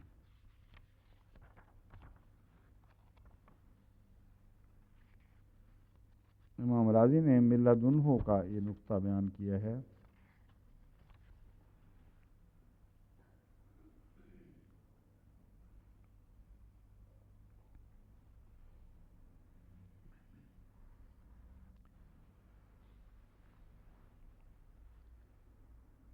بہت اعلیٰ مضمون امام راضی نے اس سے نکالا ہے. وہ کہتے ہیں کہ من لدنہ کا جہاں تک تعلق ہے اس کا یضاعف ہا سے فرق میرے نزدیک مجھے یہ سوجا ہے. کہتے ہیں میرے دل میں یہ بات آئی ہے کہ اضافہ ثواب کے اعتبار سے ہے، یعنی لفظ یضاعف ثواب کے اعتبار سے ہے، اور من لدنہ کا تعلق اللہ تعالیٰ کی رویت اور محبت اور معرفت کی لذت کا احساس جو ہے اس سے ہے. یعنی جزا کا جہاں تک جنت کی جزاؤں کا تعلق ہے وہ یضاعف سے تعلق رکھتا ہے. من لدن سے مراد اپنی ذات سے اپنی رویت کی لذتیں نعمتیں عطا کرنا، اپنی محبت میں لذتیں بڑھا دینا، اور اس کو اس قسم کا گویا کہ ایسے نئے احساسات میں بدلنا جو عام لوگ سوچ بھی نہیں سکتے. تو احساسات کا ایسا ارتقاء جس کے نتیجے میں اللہ تعالیٰ کی محبت کی لذت محسوس کرنے کا مادہ بڑھتا چلا جائے، وہ کہتے ہیں میرے نزدیک میرے دل میں یہ بات آتی ہے کہ من لدنہ میں یہ بھی مضمون ہو سکتا ہے. اور یہ حضرت امام راضی کی بات میرے دل کو بھی خوب لگی ہے. میں سمجھتا ہوں کہ اچھا نقطہ ہے جو بیان فرمایا ہے. اگلی آیت میں تلاوت کر چکا ہوں، سورہ نساء کی آیت 42ویں ہے. فَكَيْفَ إِذَا جِئْنَا مِنْ كُلِّ أُمَّةٍ بِشَهِيدٍ وَجِئْنَا بِكَ عَلَى هَؤُلَاءِ شَهِيدًا. وَكَيْفَ إِذَا جِئْنَا مِنْ كُلِّ أُمَّةٍ بِشَهِيدٍ، اور کیا حال ہوگا ان کا جب ہر امت سے ایک شہید کو لایا جائے گا. وَجِئْنَا بِكَ عَلَى هَؤُلَاءِ شَهِيدًا، اور تجھے ان سب پر شہید بنا کر لایا جائے گا. ہر امت سے ایک شہید کا مطلب ہے ہر امت کا نبی اپنی امت کا شہید ہوتا ہے. جیسا کہ حضرت عیسیٰ علیہ السلام اقرار کرتے ہیں وَكُنْتُ عَلَيْهِمْ شَهِيدًا مَا دُمْتُ فِيهِمْ، کہ اے خدا میں تو شہید تھا اس وقت تک جب میں ان میں رہا. فَلَمَّا تَوَفَّيْتَنِي كُنْتَ أَنْتَ الرَّقِيبَ عَلَيْهِمْ، پھر جب تو نے مجھے وفات دے دی تو میں شہید نہیں رہا، پھر تو ہی ہے جو ان پر نگران ہوا رہا، مجھے اس کے بعد کا پتہ نہیں.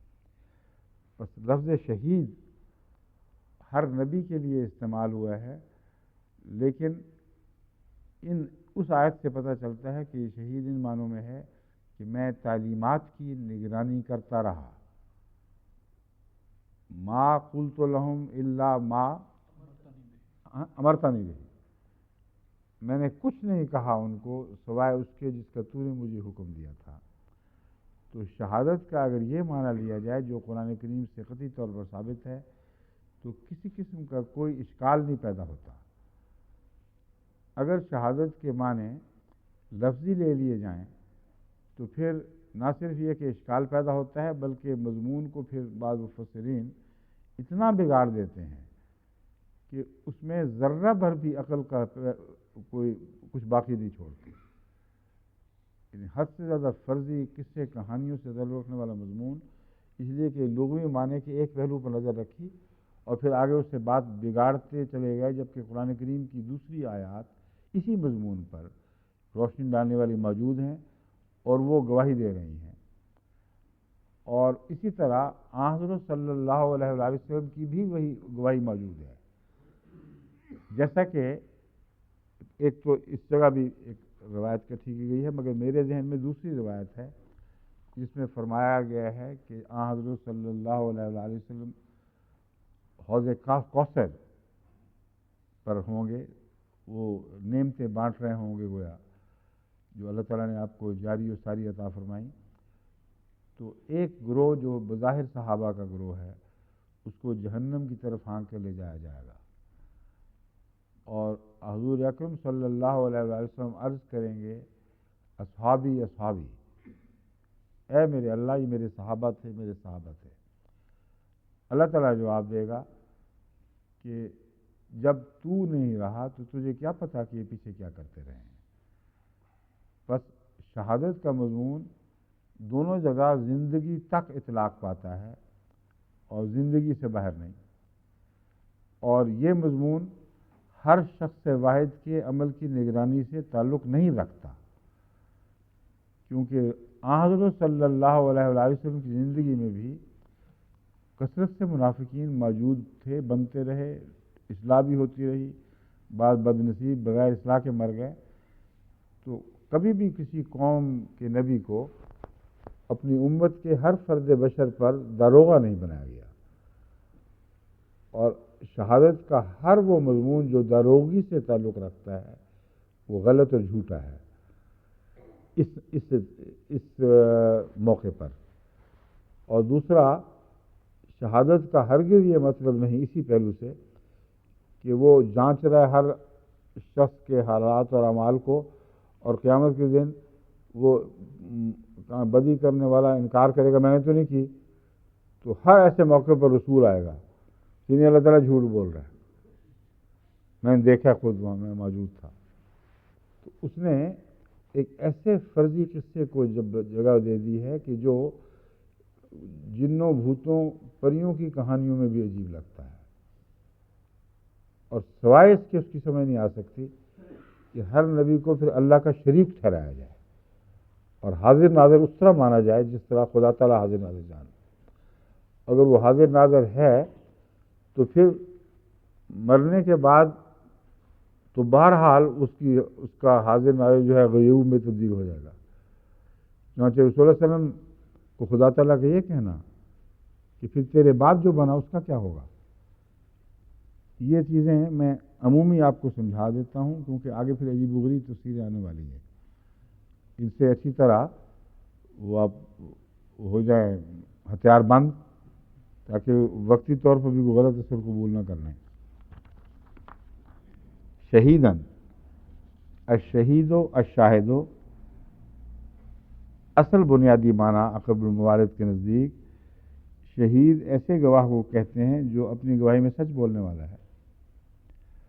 بس ہر نبی شہید ہوتا ہے، لیکن ان معنوں میں نہیں کہ تفصیلی امت کے اعمال بلکہ ہر فرد بشر کے اعمال کا جائزہ لے کر وہ امین بنتا ہے.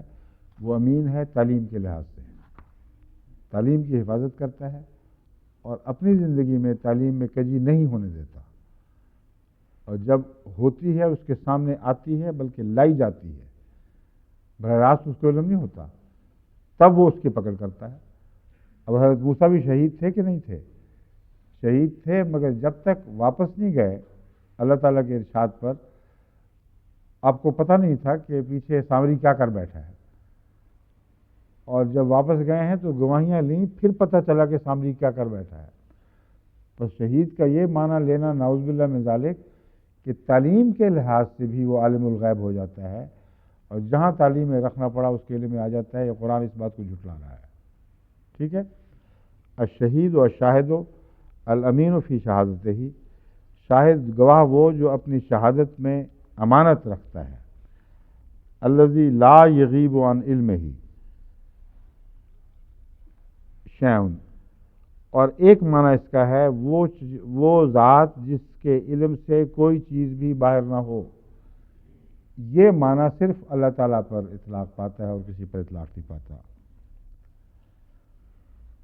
القتیل فی سبیل اللہ، اللہ کی راہ میں شہید قتل ہو جانے والا. بس شہید کے مختلف معنی ہیں اور اپنے مضمون سے اکٹھے کسی پر اطلاق نہیں پاتے بلکہ الگ الگ جگہ اطلاق پاتے ہیں. الشہید حاضر کو بھی کہتے ہیں. بس مسلمانوں میں جو مشرک ہو گئے ہیں انہوں نے انہی معنوں میں لفظ شہید کو رسول اللہ صلی اللہ علیہ وسلم کے حق میں استعمال کیا ہے اور حاضر ناظر کی یا غائب کی بحثوں میں اس بات کو اٹھاتے ہیں. وہ کہتے ہیں محمد رسول اللہ شہید ہیں. شہید کا ایک معنی حاضر ناظر کے بھی ہیں. اس لیے لازماً حضور اکرم صلی اللہ علیہ وآلہ وسلم ہمارے سب اعمال کو دیکھ رہے ہیں. ہر شخص، ہر فرد بشر دنیا میں جہاں کہیں بھی کچھ کر رہا ہے حضرت محمد صلی اللہ علیہ وسلم اس کو دیکھ رہے ہیں. اس پر ایک اعتراض اٹھایا گیا دوسروں کی طرف سے کہ اچھا مولانا، جب آپ رات کو شباشی کرتے ہیں تو کیا اس وقت بھی رسول اللہ صلی اللہ علیہ وسلم آپ کو دیکھ رہے ہوتے ہیں؟ تو انہوں نے بڑے شرما کے فرمایا کہ دیکھ تو رہتے مگر رسول اللہ صلی اللہ علیہ وسلم شرم سے آنکھیں نیچی کر لیتے.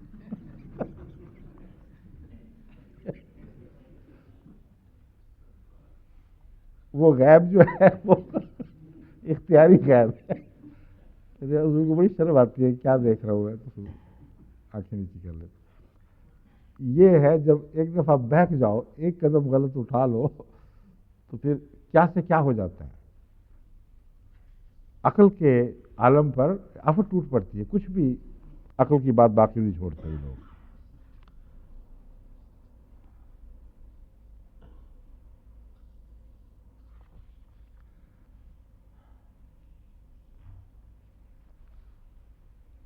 حضرت امام راغب نے جو مختلف معنی بیان فرمائے ہیں ان میں شہود کا ایک کا معنی معائنہ کے بھی ہیں.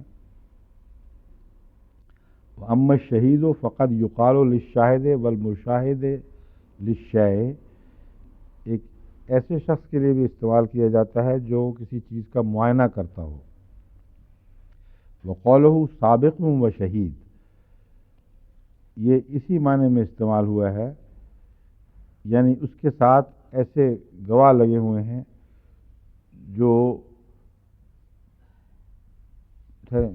وقولہ سابق و شہید اے من شہد لہ و علیہ، یعنی ایسے گواہ ہیں جو اس کے حق میں گواہی دے رہے ہوں یا اس کے خلاف گواہی دے رہے ہوں.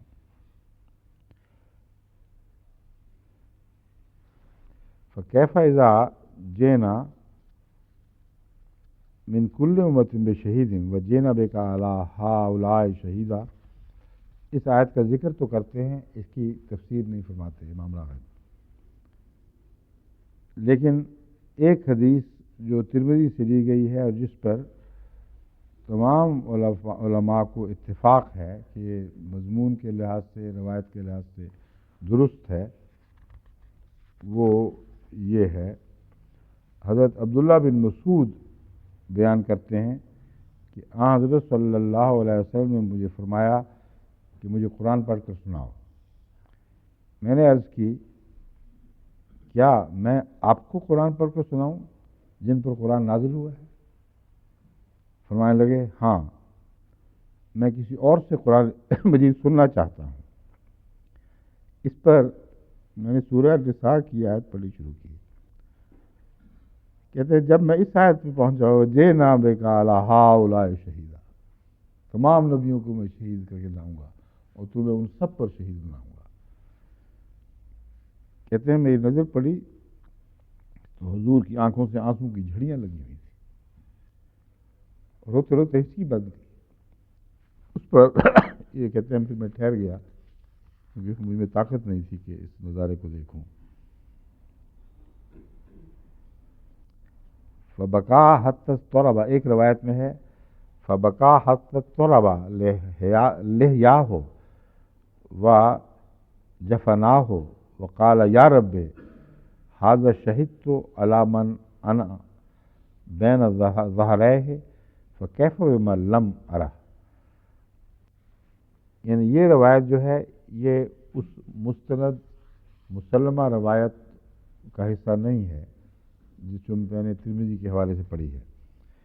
یہ در منصور میں امام سیوطی نے اس کی ایک اور شکل یوں پیش کی ہے کہ جب حضور روز پرو پڑے تو ریش مبارک اور جسم کانپنے لگے،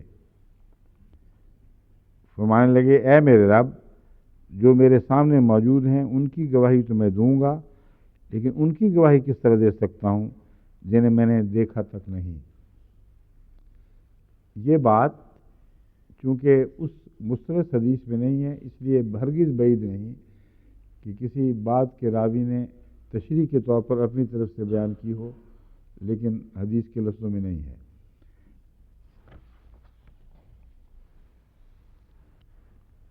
کیفا کا جو لفظ ہے وہ تعجب کے لیے بھی استعمال ہوتا ہے، کیفا اذا، لیکن بسا اوقات ایسی چیز عرب اس کو ایسے موقع پر استعمال کرتے تھے جو مشکل گھڑی ہو، جس میں کوئی تکلیف کا پہلو ہو، بس کیا حال ہوگا اس وقت جب یہ ہوگا تم سے، یہ سلوک ہوگا۔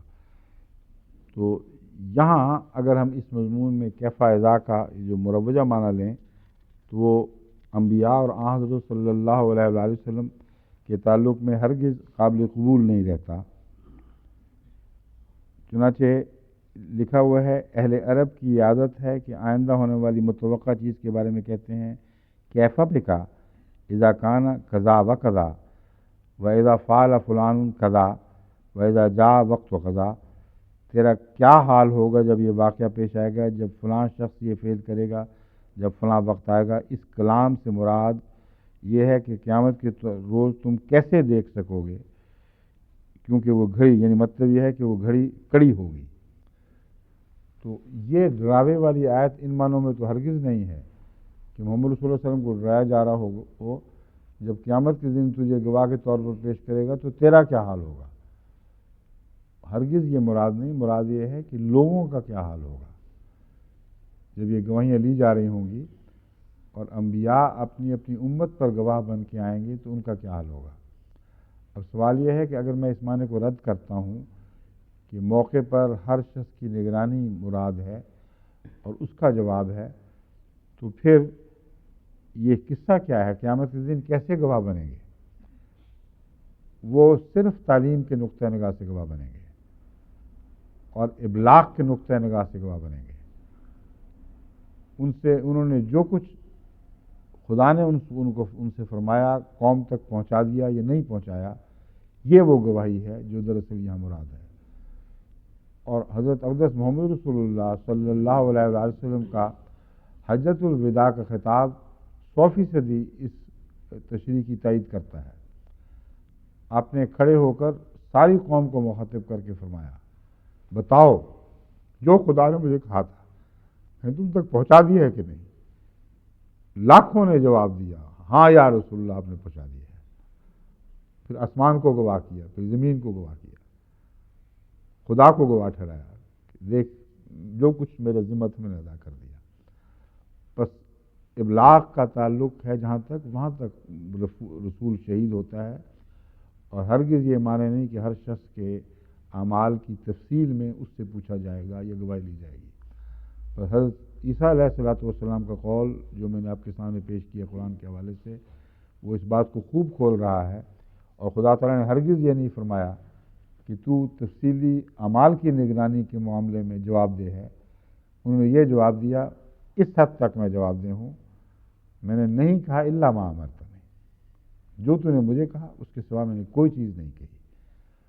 اور جب تک میں رہا میں اس بات پر نگران رہا کہ میری تعلیم پر کو قوم سمجھے اور اسی کو الہی تعلیم سمجھے، اسی پر عمل کرے، یہ میں عمومی نگرانی کرتا رہا ہوں۔ اور میں یہی کہتا رہا کہ میرے سوا میں نے کبھی نہیں کہا کہ مجھے اور میری ماں کو خدا کے سوا معبود بناؤ، میں نے یہی کہا کہ اسی ایک کو معبود بناؤ جو خدا ہے، جو عبادت کا حق رکھتا ہے۔ بس یہ ہے شہادت کا مضمون۔ چونکہ وقت ختم ہو گیا ہے، ابھی ہے کچھ؟ ہاں ختم ہو گیا، اس لیے باقی انشاءاللہ کل بیان کروں گا۔ بڑی اہم باتیں ہیں جو آگے آئندہ آپ کے سامنے رکھنے والی ہیں، کیونکہ جہاں علماء نے اس آیت کو سمجھنے میں غلطی کی ہے وہاں دین میں بے حد فساد پھیلا دیا ہے، اور جتنا زیادہ شرک مسلمانوں میں اس آیت کے حوالے سے پھیلایا گیا ہے جو دراصل وحدت کی گواہ تھی، توحید باری تعالیٰ کی گواہ تھی، اتنا میرے خیال میں کسی اور آیت کے حوالے سے شرک نہیں پھیلایا گیا۔ اچھا جی، السلام علیکم۔